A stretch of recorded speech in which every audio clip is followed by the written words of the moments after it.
CLNV finding that power that we were talking about, right? But actually way earlier than what we expected.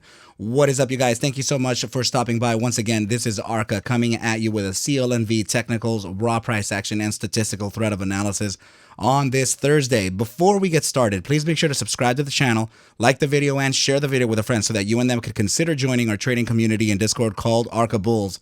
With that said, let's go ahead and dive right into the charts. Okay, guys, so yes, we're looking at CLNV on a daily chart, and we were, the last official video that we talked about potentially retracing to this trend line here, which is essentially the pennant that we broke out of, right? So please remember that we did mention that we never actually came back to validate that pennant top as a valid form of support. In this case, we did get that validation, right, and absolutely succeeded the inside or the outside of that support touch yet again. Okay, so this very powerful daily move today certainly flashed a lot of momentum to the upside. Okay, so let's just go ahead and take a look at some of those things now. Okay, so I want to express some urgency in this, all right, because on the 12-hour time frame, as well as the 8-hour, the 6-hour, the 4-hour, and the bi-hourly, we have this setup happening, okay, which is volatility represented by this indicator BBWP, and this is stochastic momentum. Okay, so when you pair stochastic momentum versus volatility, you can understand that, or you can gauge a potential incoming move to the downside or to the upside that's likely to be very powerful. Okay, so the time frame that I'm personally favoring is actually the 8-hour and the 6-hour. Okay, but as you can see here, that volatility, let me give you the context. Anytime that we have reached critical volatility, which is within the 90th percentile, and we pair this with momentum pitched to the upside, we've actually faced pretty powerful moves to the upside, right? Some of which we've already seen, even on the daily. I think we've backtested maybe the bi-daily as well. So in this case, I'm noticing 4 time frames that are just about ready for an upside pivot. Okay, so the latest one, or I'm talking about the one that's gonna be flashed potentially tomorrow, is gonna be the 12-hour. But let's go ahead and take a look at this. So here's the 8-hour. I want you to just notice the positioning of critical volatility with an upside pivot on momentum. Okay, now look at the 6-hour. Critical volatility, upside pivot, right? Look at the 4-hour. Critical volatility, upside pivot. Look at the bi-hourly. Critical volatility contracting with an upside pivot. When we have multiple time frames with that criteria being met, a very likely upside move is to follow and continue. Okay, you guys, so this is very important. This is very important. So yesterday in the live stream, I was talking about the potentials of dropping down to about 456. Even potentially all the way down to 371 before facing a very powerful bounce to the upside. This was literally just last night. Okay, so then this is why I meant that we got that bounce way earlier than we thought, right? So yes, this is the bounce happening right now, and it has flashed momentum versus volatility to the upside in a very violent way. Okay, so there is absolutely upside to be faced and to be looked at for CLNV for the coming days. Okay, you guys, so let's go ahead and now move on to the last part of the analysis, because more momentum, because I want to talk to you guys more about this. Okay, so please go ahead and take a look at what's happening here, as what you're seeing are 1, 2, 3, 4, 5 drives of primary hidden bullish divergence located on the 12-hour. Okay, so this is very powerful, and it's absolutely suggesting an upside continuation. The validation happened with today's pivot. Okay, so in last night's stream, I did express that we were now entering the gravitational zone of the bear strength percentile, and there is the likelihood to where we can find a support there and bounce to the upside, of which it did happen. But of course, I expected this to actually drop to about 38%, not just from right below it, right? So it did actually make that move to the upside, and it confirmed several drives, of which I'm not showing you all of them, right? So this is just the few of them that I was just able to see with my naked eye real quick. And I just put it together for this video so that you can understand what's happening. Okay, divergence happens when there is an opposition of price action versus momentum. Okay, so in this case, I left this diagram here so that you can see what the primary drivers of hidden bullish divergence look like. Okay, right over here.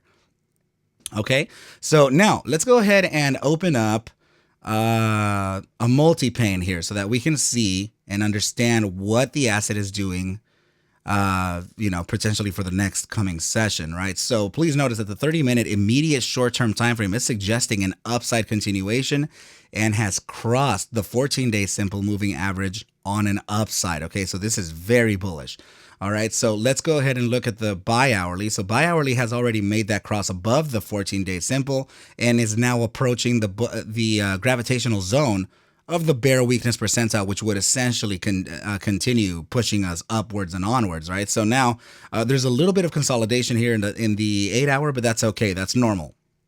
All right, but what's going to pressure this?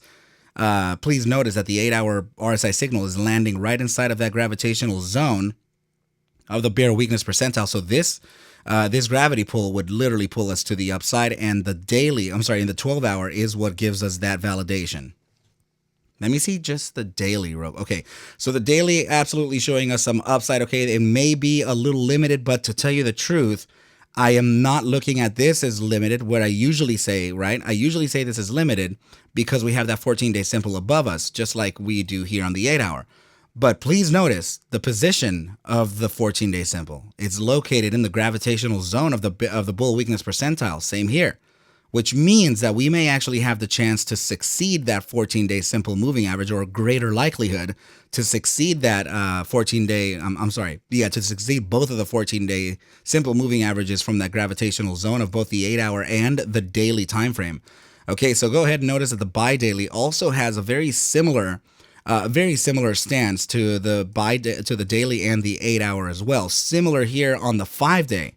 Okay, so as soon as we actually continue onto this upside here, you'll notice that the 14-day simple will eventually reach ever so slightly below that median line and the junction line, this one here between the bull strength and the bull weakness, and essentially succeed that to the upside. So this is looking massively bullish for CLNV.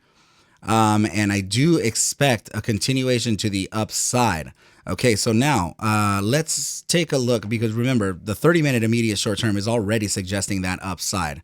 Okay, so and very likely the resistance that we faced today was to cover a very small gap, and that gap is literally right over here. Let me just show you just how tiny things can get.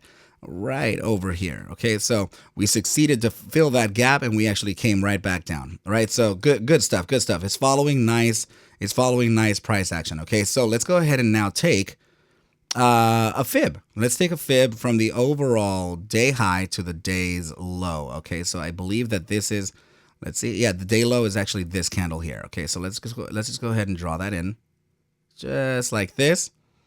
And take a look at our potentials here, okay? Because I want to make sure that we know the higher likelihood targets for us to go at, okay? So very likely we can actually find a little bit of resistance, and it just really depends on FOMO, right, or on sentiment. But this wick high here has a lot to do. If you can just look at the cursor all the way to the right, you can see that how close we're getting to that 618 at 85.54, or I'm sorry, at 854. Right, so very likely we can touch that range. Okay, so I'm just going to go ahead and draw for you, because the opening of this candle, the closing of this candle here, which has a lot to do with the opening of this one, with the wick high of this one, with the wick high of this one. So all of that has confluence with the 272 at 8 cents. Okay, at flat 8. Actually, that's just 800, right? So we're going to go ahead and draw a little box of resistance there. This is very temporary, though. For us to kind of evaluate, right? So this is what I'm looking at as a potential area for resistance, and the distance from the area that we're in now, current price action. I'm talking about that 725 where we are. I'm talking about an almost 18% move to the upside tomorrow. Okay, so the likelihood of touching this is pretty great tomorrow. Okay, you guys, so it's looking very good for CLNV. I would like you to know that I'm not a financial advisor. Please know that I cannot suggest for you to buy or sell any assets whatsoever, and I need you to do your own due diligence, and everything will be just fine. Okay, you guys? Yeah, so now a retracement. I mean, there could be a possibility of retracing. I would say upside. I would say upside of the. I'm actually probably right at the not 618 up at about 7 cents. But I mean, that's not even that's 0.20 cents away from where we are now, right? So, because the immediate short-term timeframes are suggesting upside already. Okay, so very likely we're gonna resist again from this area here, but it's gonna push and pump and it's gonna succeed it. So that's what it's looking like, or that's what the charts are saying.